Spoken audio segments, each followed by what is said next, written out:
A pool of shimmer surrounded by ice, a world of eternal night, and nothing else. On this Skyblock map, with these special seeds, despite being a noob who's never beaten Terraria, we're gonna solve this puzzle and defeat the Moon Lord of the Shimmering Skies. Last time, it took us 17 hours to get a workbench, what normal players can get in about 30 seconds.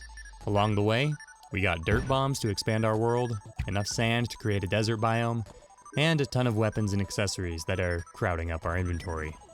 Like we laid out in the last video, getting a workbench means it's time to make NPC housing. There's a lot of new things we'll be able to do once these NPCs move in, but we haven't talked about what our goals are after that. So, while we build these dirt houses in the background, let's talk about progression. In normal Terraria, progression means getting better gear, better stats, and then beating successive bosses until you climb all the way up to the Moon Lord. And although the mechanics of this skyblock make that path a little more bumpy, we're still gonna have to do all of that. If you're familiar with Terraria boss progression, you probably know that there is one boss that is the bane of all skyblocks. It is absolutely required. To beat the game, you have to beat Plantera, the hard mode jungle boss. As that tagline implies, to fight Plantera, we need to create the jungle biome. Well, that doesn't sound too bad. We only need two things, mud and jungle grass. But that's a lot easier said than done. In fact, getting there is gonna take more than this episode. And that's why it's time to put all these pieces of progression together and make the roadmap. This diagram will chronicle the milestones we've achieved in our quest to conquer the Shimmering Skies. This will help us see our goals, like the workbench from last episode and now the jungle, and map out that progression that I keep talking about. And hopefully, by the time we're done with this challenge, it'll be a good cheat sheet for the map. Now, with the progression from episode 1 mapped, let's look back at the game where we've just finished our first NPC house, and with it, the roadmap gets updated with our first NPC, the merchant. Now that he's here, I can finally clean out my inventory, and then we get to buy in. We start with the obvious buys, piggy bank for storage and the bug net for bait. But perhaps the most exciting thing the merchant sells is the totally useless copper tools that every character starts with. Normal characters have no need to buy these, but here, we're gonna buy a whole lot. And the second exciting purchase, the iron anvil, something most players might buy one of, if any. We'll buy 10. And predictably, with these, we'll throw them into the shimmer. Each copper tool gets us 1 copper and 1 wood. The reason we didn't do this with our starting gear is because we needed that axe to chop the cactus. But now, we finally have a source of wood. And the copper can become stone too, which we'll use to make a furnace. And while wood and stone are nice, the item that actually helps our progression here is the anvil. As I shimmer the anvils down into iron bars, well, I got pretty excited about all the new things we could make. We can make a bathtub. I've been sitting here for so many Terraria days. Let's be honest, I need a bath. Jokes aside, there are 2 key items for progression that we get from iron. The fishing rod to fish with, and the empty bucket, which we'll use to duplicate enough water to use the rod with. Which leaves us with a question, how do we get water? Well, at this point, I wasn't actually sure, but I did have one idea. And for that idea, I was gonna need more blocks. So, after making some chests to organize and upgrading the houses with sandstone, I got back to digging dirt bombs.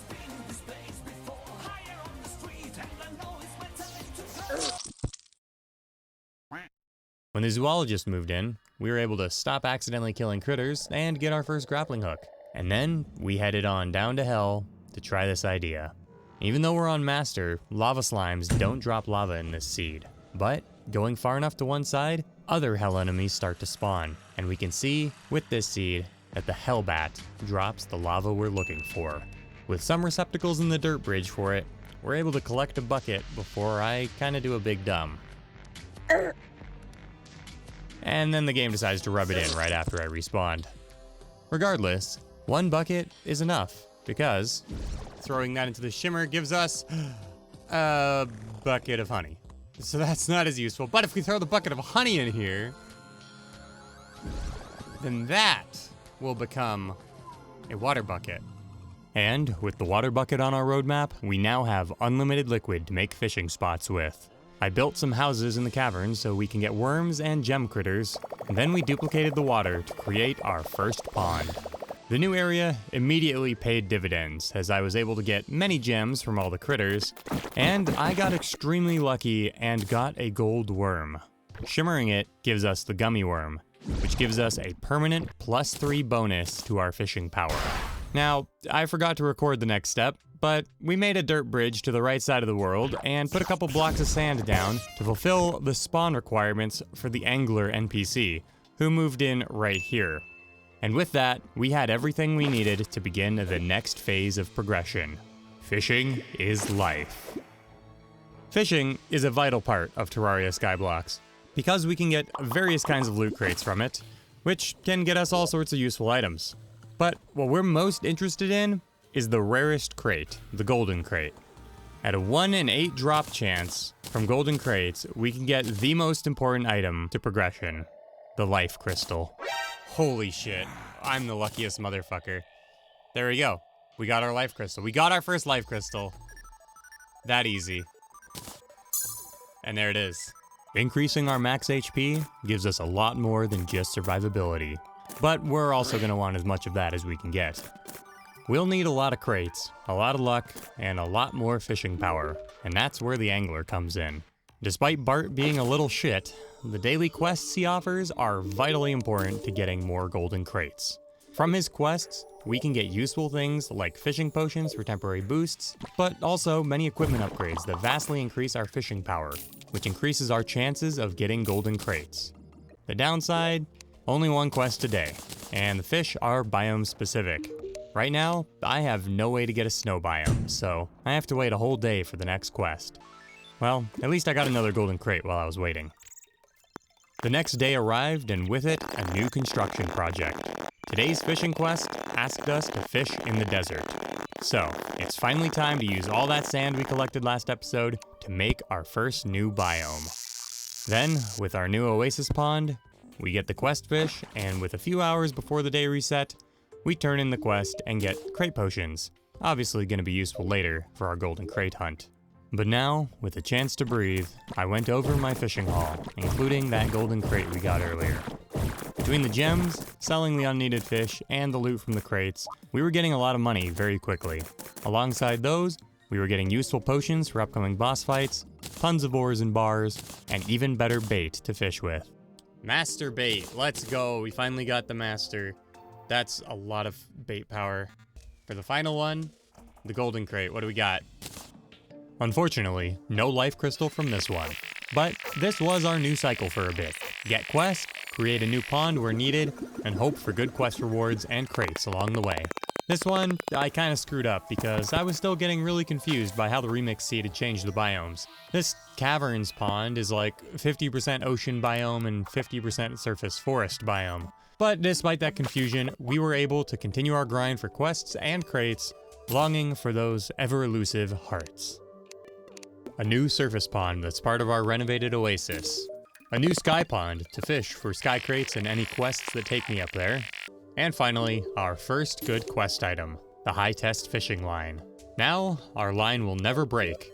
And our next upgrade comes from the very next oasis crate, the scarab fishing rod, giving us 15% more fishing power than the iron rod we've been using. Slowly but surely, getting golden crates becomes easier, though this one doesn't get us a heart either. I'll time warp through some boring bits. We started making a honey pond, we got the angler hat for 5 more power, the fishing bobber for 10 more, and then from opening oysters we got the rare pink pearl, which we could shimmer into the galaxy pearl, giving us a permanent increase to our luck. Ignore the bat.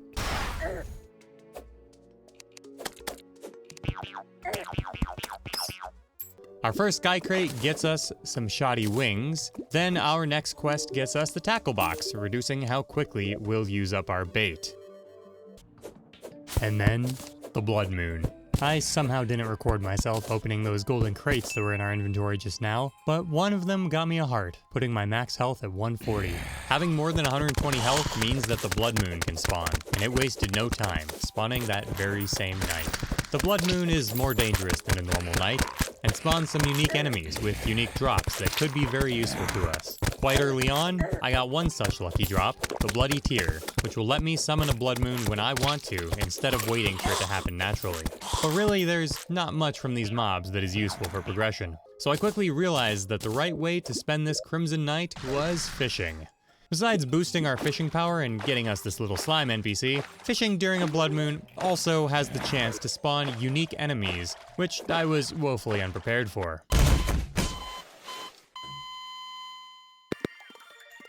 As the night ended, I managed to play Jezbal with my Oasis Pond to isolate this wandering eye fish that obliterated me, and slowly stab it through the wall with a cool storm spear that I had gotten from an Oasis crate.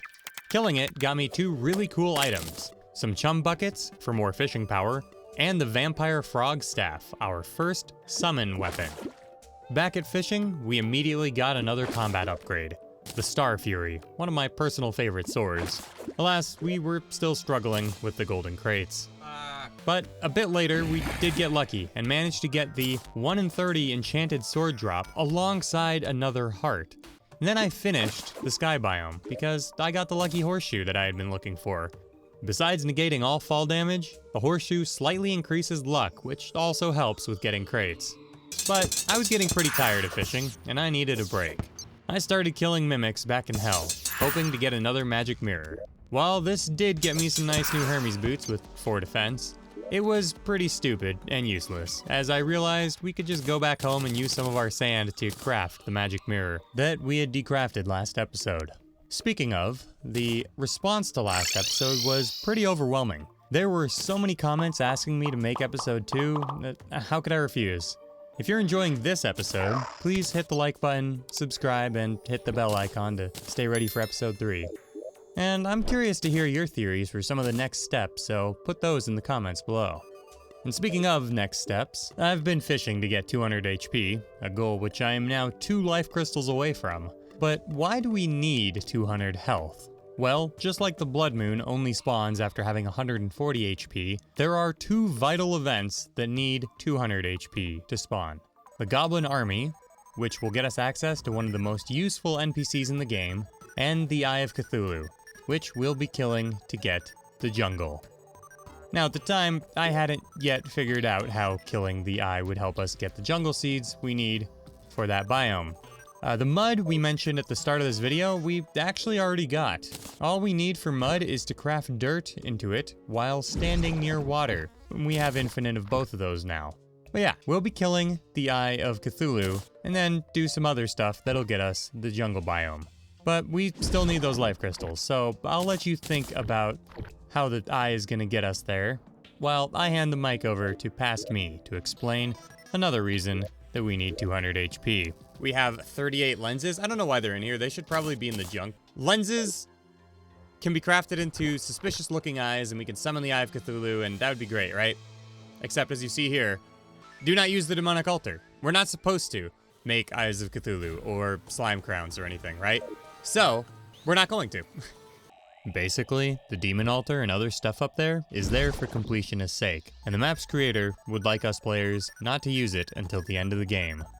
Anyways, at this point, I had full angler gear and was getting closer and closer to the coveted golden fishing rod. But then I realized another silly thing that I had forgotten about. Getting a bed. We just got some cobwebs by shimmering the danger sense potions we'd gotten from crates, so with enough of those we could make enough silk for a bed. However, instead of using all my cobwebs for silk, I decided it'd be better to make an infinite cobweb farm. Doing this took a little bit of thinking, as it's another series of steps you really only need to take in a Skyblock map like this. Step 1. Get cobwebs from shimmering danger sense potions. 2. Make a graveyard biome. I'd collected a lot of graves over the course of this playthrough, so this wasn't a problem. There are certain special crafting recipes you can only do in a graveyard. So 3 is to craft spider walls in this graveyard, using 4 cobwebs apiece. These are normally purely decorative walls, but we can change that. Step 4, throw them into the shimmer to create infested spider walls. These walls will slowly grow cobwebs, giving us all the cobwebs we could ever want.